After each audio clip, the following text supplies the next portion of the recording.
Glória a Deus.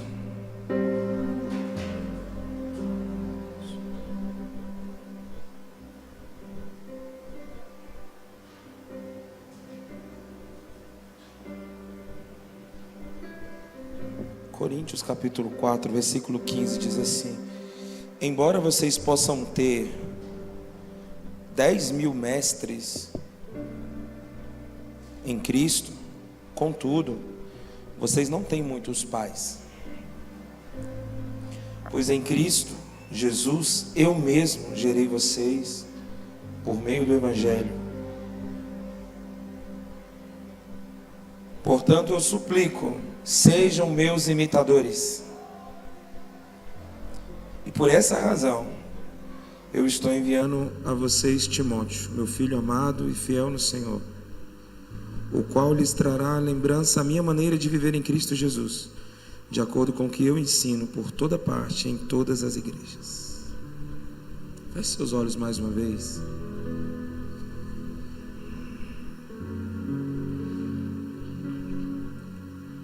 Talvez num dia como hoje você não tenha muito o que comemorar. Talvez num dia como hoje você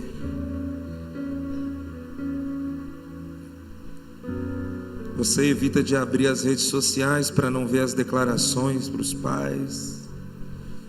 Talvez fosse um dia que você quisesse tirar do seu calendário. Mas eu queria dizer para você que no lugar da tua dor e da tua ferida, Deus pode transformar em alegria.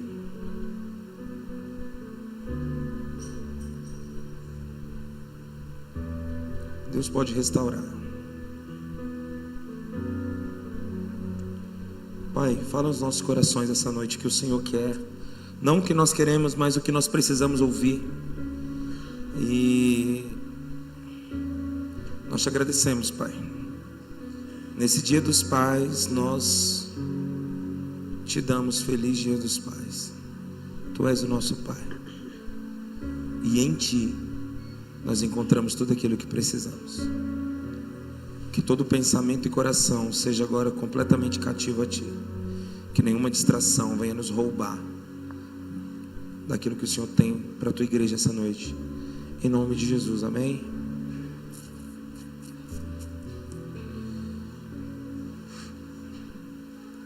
Uma coisa que eu percebi nessa semana, nós lemos aproximadamente aí umas 300 cartas. Mais ou menos isso, ou mais. Nesse projeto que a gente faz, se você não conhece, nós desafiamos os alunos a escreverem uma carta para Deus. Então nós falamos que vai ser um concurso de redação, e a melhor redação vai ganhar um prêmio. E o tema da redação é uma carta para Deus. E nós desafiamos os alunos a serem muito sinceros. A gente não vai avaliar a sua letra, a gramática, a gente vai avaliar a sua sinceridade. Então até você que escreve bem ruinzinho, você pode ganhar, se você for muito sincero nessa carta.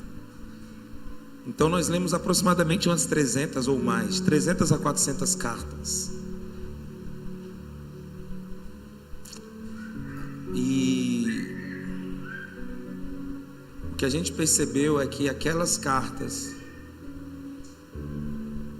com os alunos mais problemáticos, os alunos mais angustiados, atribulados, foram aqueles que de alguma forma não tiveram um bom relacionamento com o pai, né? Então a gente chega na escola e a gente vê aquele menino lá que é o brigão da escola. Então a gente pega uma carta dele e a gente vai entender por que ele é tão violento. Porque talvez ele teve um pai que espancasse a mãe, e para ele aquilo é normal. Aí a gente vê aquela menina que é muito sensual, ela gosta de provocar, gosta de chamar a atenção dos homens.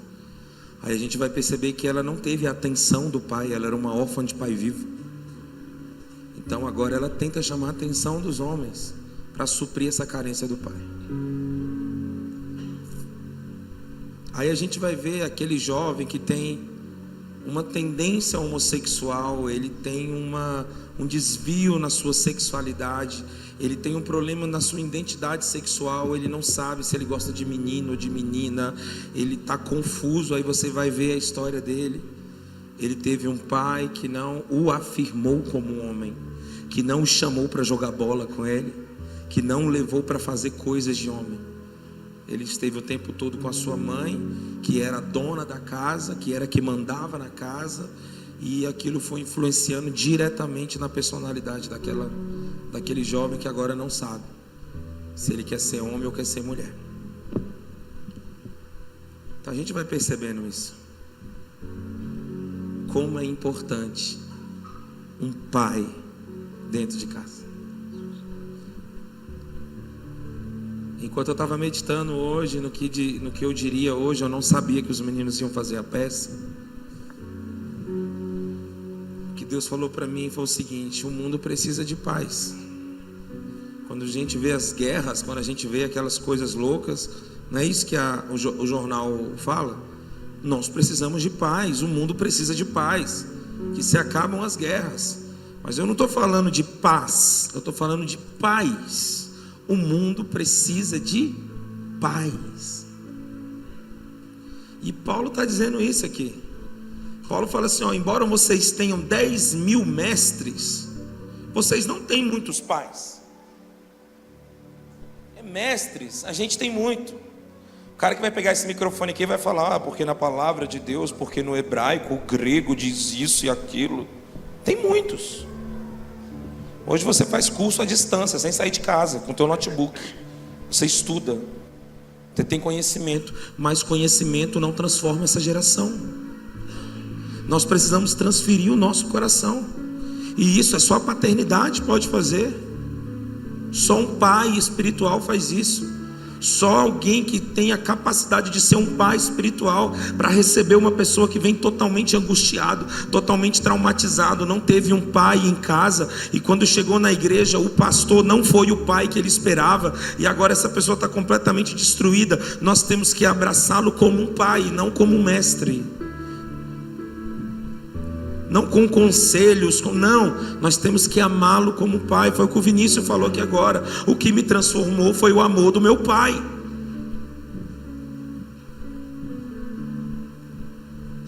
Eu falei sobre a minha história com meu pai na semana. Foi o que eu mais falei. Eu contei como era o meu relacionamento com meu pai, e como que Deus transformou. E quando terminava as palestras, os alunos vinham até mim falando, cara, eu me identifiquei com a sua história. Eu também não consigo abraçar meu pai, eu também não consigo dizer que amo. Meu pai, ele não demonstra. Meu pai é legal com todas as pessoas da rua, mas com a gente dentro de casa não é.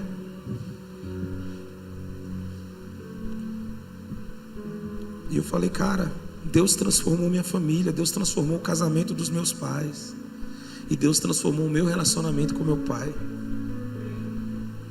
Hoje, depois de velho e barbudo, meu pai já com cabelo branco, poucos, mas tem. Onde a gente se vê, a gente se beija, a gente se abraça, a gente não tem mais isso. Como é forte a restauração de Deus. E sabe o que aconteceu? Eu não conseguia enxergar Deus como um pai, até que o meu relacionamento com meu pai foi transformado. Como que Deus é pai? Se Deus for um pai na proporção que o meu pai é um pai para mim, eu não quero Deus como um pai. Mas quando o meu relacionamento com meu pai foi transformado, então eu comecei a enxergar Deus como pai. E é isso que Jesus veio ensinar. Ele mandou o filho dele ao mundo, e toda vez que Jesus se referia a Deus, ele se referia como pai. A única vez que você vai ver Jesus chamando Deus de Deus é quando ele se sente só, que ele fala, Deus meu, você me abandonou. Mas em todo momento era o meu pai, é o meu pai, é o pai está em mim. Eu ouço do meu pai, eu vejo o meu pai fazendo e eu faço igual. Eu estou nele, ele está em mim, e eu faço as obras que ele faz. Então você vê o tempo todo que Jesus veio restaurar o relacionamento com Deus. Para o judeu, vocês estão adorando um Deus tão distante. E a ideia original do jardim do Éden é um pai e filho que caminham junto todo dia de mão dada no jardim. É um pai que desce do céu para falar: Adão, pega aqui, filho, deixa eu te ensinar, deixa eu mostrar para você, deixa eu te mostrar o caminho. Como a gente fala, nós ensinamos no caminho, não é o caminho. Ensina o teu filho no caminho. Eu acredito que o que o Pepe e a Sofia viveu essa semana, eles nunca vão esquecer, porque o pastor Maurício levou os filhos dele para a missão, para ensinar no caminho. A pastora Leila me procurou chorando e falando assim: pastor, eu estou muito feliz. Eu falei: por quê? Porque o Pedro levantou a mão e ele aceitou Jesus nesse apelo. Ela abriu o coração dela aqui algumas semanas atrás, falando sobre isso. Nós precisamos ensinar no caminho. Foi o que Deus sempre fez com Adão. Então o plano original de Deus era um pai e um filho. O plano original de Deus é um pai e um filho. Antes de ter Adão e Eva, teve Adão e Deus. Antes do homem e uma mulher, era um pai e um filho.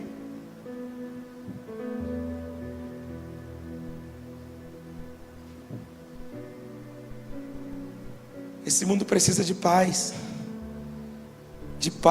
espirituais, de pais que vão conseguir restaurar e vão conseguir colocar no coração da pessoa, revelar para a pessoa a paternidade de Deus. Você vai ser tão pai para essa pessoa, que ela vai conseguir enxergar Deus como pai, e tudo na vida dela vai mudar. Porque quando nós enxergamos Deus como pai, nós paramos de servi-lo como Senhor. Nós não somos mais escravos, nós somos filhos. Então a gente não precisa ficar fazendo algo para Ele nos dar. Por quê? Porque tudo que é do pai é do filho. Eu não chego na casa do meu pai pedindo para abrir a geladeira. Eu não chego na casa do meu pai pedindo alguma coisa. Eu chego na casa dele fazendo o que eu quero, porque tudo que é dele é meu. Quando nós recebemos o entendimento que nós somos filhos desse Deus maravilhoso, a gente vai ficar parando de pedir algumas coisas, porque a gente entende que tudo que é dele é nosso, é herança, e a gente não precisa se esforçar para receber herança. A única coisa que eu preciso ter para receber herança é carregar o DNA do Pai, porque a justiça vai pedir: faz o teste de DNA, vê se é pai. É pai, então ele tem direito. A única coisa que nós precisamos é carregar o DNA de Deus. Essa música que a Amanda cantou, ela fala muito comigo, porque ela fala assim: eu quero que tua glória ganhe forma em mim.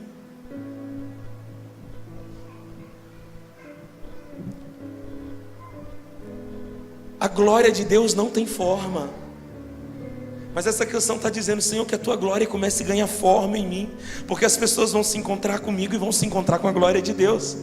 Eu vou tocar as pessoas e a glória de Deus vai estar tocando as pessoas.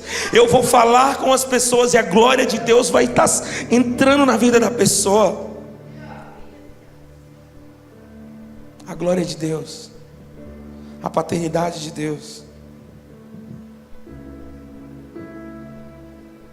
A paternidade de Deus, gente, é mais um atributo. Ele é conselheiro, Ele é poderoso, Ele é Deus forte, Ele é príncipe da paz, e Ele é Pai. Ele é Pai.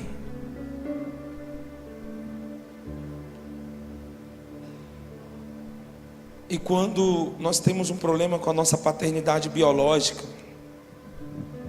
nós temos uma grande dificuldade de enxergar Deus como Pai. Mas sabe o que pode acontecer? Quando você receber a Deus como Pai, até o seu relacionamento com o teu pai vai mudar. No meu caso, o meu relacionamento com o meu pai mudou, então eu enxerguei a Deus como Pai. Mas no seu caso pode ser o contrário. Você enxergue a Deus como Pai e o teu relacionamento com o teu pai muda. Porque você vai começar a entender muita coisa. Você vai começar a tratá-lo de outra forma. Paternidade sempre foi um tema muito forte nessa casa. E teve um tempo que a gente parou de falar de paternidade, e foi um tempo que a gente perdeu a nossa identidade. Um tempo que a gente não sabia mais o que nós éramos. Viramos um monstro com muitas cabeças aqui dentro. Mas quando nós voltamos a ser quem a gente sempre foi, a gente começou a falar de paternidade de volta. A gente começou a falar de adoção. A adoção é a forma divina de gerar filhos. A adoção é a forma masculina de gerar filhos. Porque toda mãe, ela sabe que é mãe. Agora o pai, ele tem que adotar. Eu tenho 3 filhos. E eu adotei os 3. Eu adotei os 3 no meu coração. Todo pai, ele precisa acreditar que é pai, sabia disso? Quando o filho nasce a tua cara é um alívio, né? Graças a Deus. E quando o filho não nasce, quando o filho nasce a cara da mãe, você tem que acreditar que você é pai, você tem que adotar. A mãe não. Então a adoção é a forma masculina de gerar filhos. Por isso que Jesus fala, ó, eu não dei espírito de escravidão para vocês. Eu vos dei um espírito de adoção. E esse espírito clama, Abba Pai, Abba Pai. Deus quer adotar você nessa noite. Ele quer tirar o teu pensamento de servo e te dar um pensamento de filho. Porque o filho pródigo que saiu de casa, ele se considerava filho. Agora o filho que ficou em casa, ele não se considerava filho. Ele falou, eu estive com você, pai, todo esse tempo te servindo. Olha só o que ele diz. Todo esse tempo eu permaneci contigo te servindo. Agora esse teu filho gastou tudo e você recebe ele com um cabrito, com não sei o que, com festa. Olha a mentalidade, o filho na casa do pai com a mentalidade de escravo. Deus não quer serviço, Ele quer relacionamento. E o pai fala, filho, tudo que é meu é teu. O teu problema é um cabrito? Por que você não pegou? Olha só. Nós somos esse irmão mais velho, que nunca saiu da casa do pai e está julgando quem teve coragem de sair. E que não toma posse da paternidade de Deus e fica reclamando que o cara que saiu e adulterou e traiu agora está de volta e conseguiu um emprego e está prosperando, e você está aqui morrendo de inveja do teu irmão. A dificuldade não é chorar com quem chora, não, é se alegrar com quem se alegra. Você está aqui morrendo de inveja do teu irmão, porque para você ele não merece. Olha o que ele fez, ele traiu a esposa, ele abandonou os filhos. Agora ele volta e a vida dele está fluindo, está melhor do que a minha. E Deus está dizendo, porque você está reclamando? Ele estava morto e reviveu. Era necessário a gente celebrar. Agora você que está aqui, tudo que é meu é teu, é só pegar. Está disponível, está acessível. Bendito seja Deus, Pai do nosso Senhor Jesus Cristo, que já nos abençoou com todas as sortes de bênçãos nas regiões celestiais. Ele já te abençoou, já está disponível para você. Você só precisa acessar essas regiões.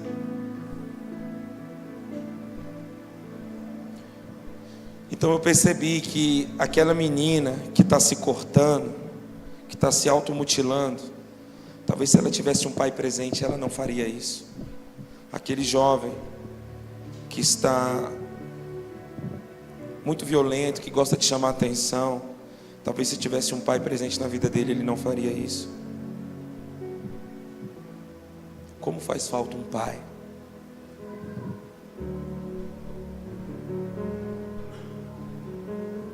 Vocês podem ter 10 mil mestres, mas vocês não têm muito pai. E Paulo fala, porque eu gerei vocês.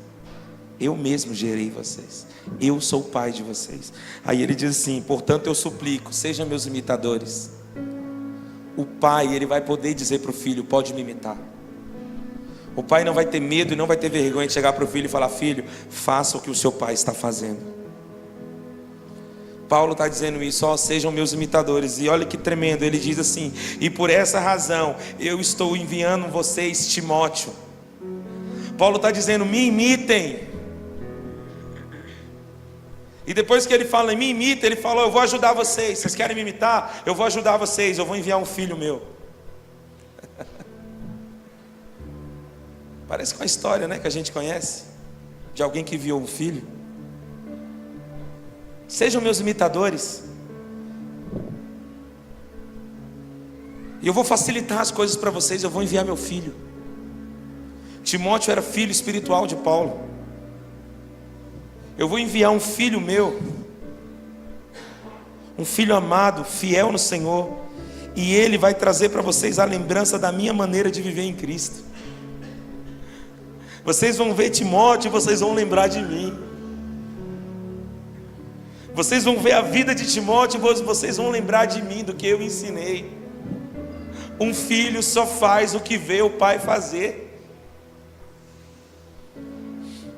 Não existe, para mim, não existe outra forma de liderar a não ser pelo exemplo.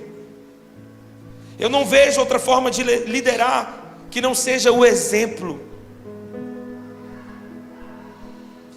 Essa semana foi tremendo o que aconteceu naquele lugar. A maioria conhece a Sabrina, e como o nosso relacionamento era muito forte. A Sabrina, desde muito cedo, junto com a Karina, estudando longe de casa.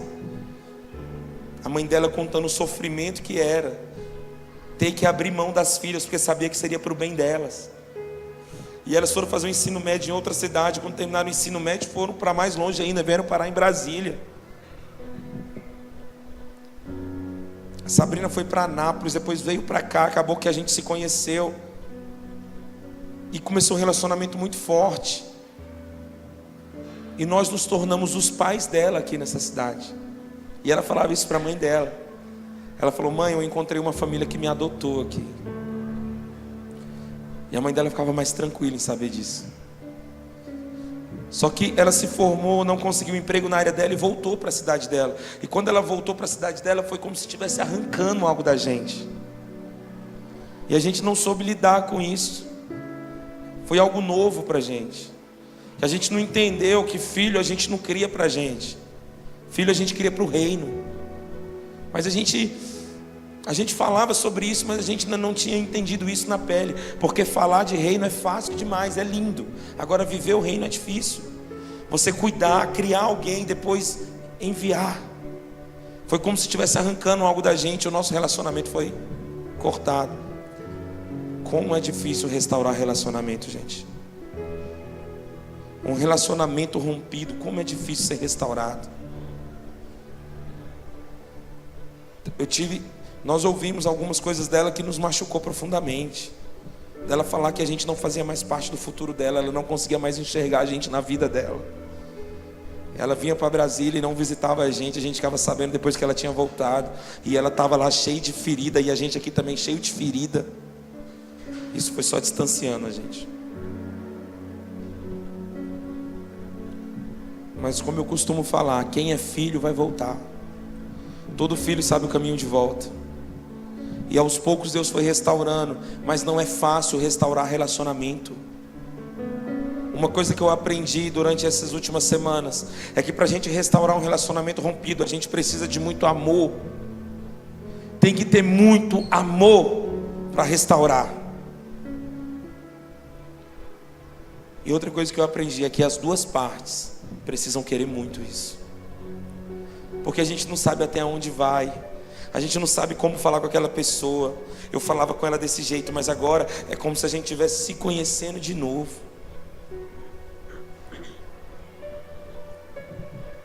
E eu vi a Sabrina me abraçando essa semana e dizendo assim: você nunca deixou de ser meu pai.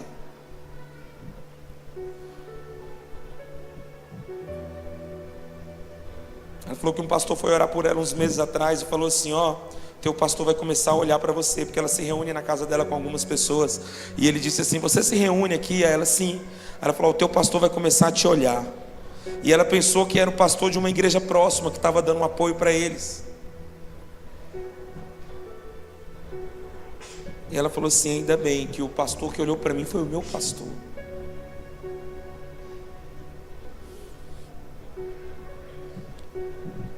E como é lindo você ver o perdão. O perdão, ele restaura. Ela falou assim, gente, o perdão é algo tão poderoso que eu nem me lembro mais o que me fazia sofrer por conta disso. Ela falou: eu nem me lembro mais da dor que me fazia chorar. Ela disse: Eu nem lembro mais, eu não lembro mais. Talvez você precisa sair daqui hoje e perdoar algumas pessoas, pedir perdão para outras.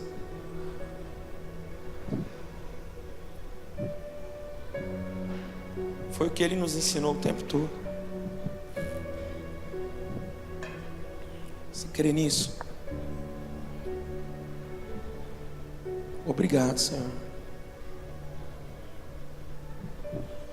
O Pai me adotou.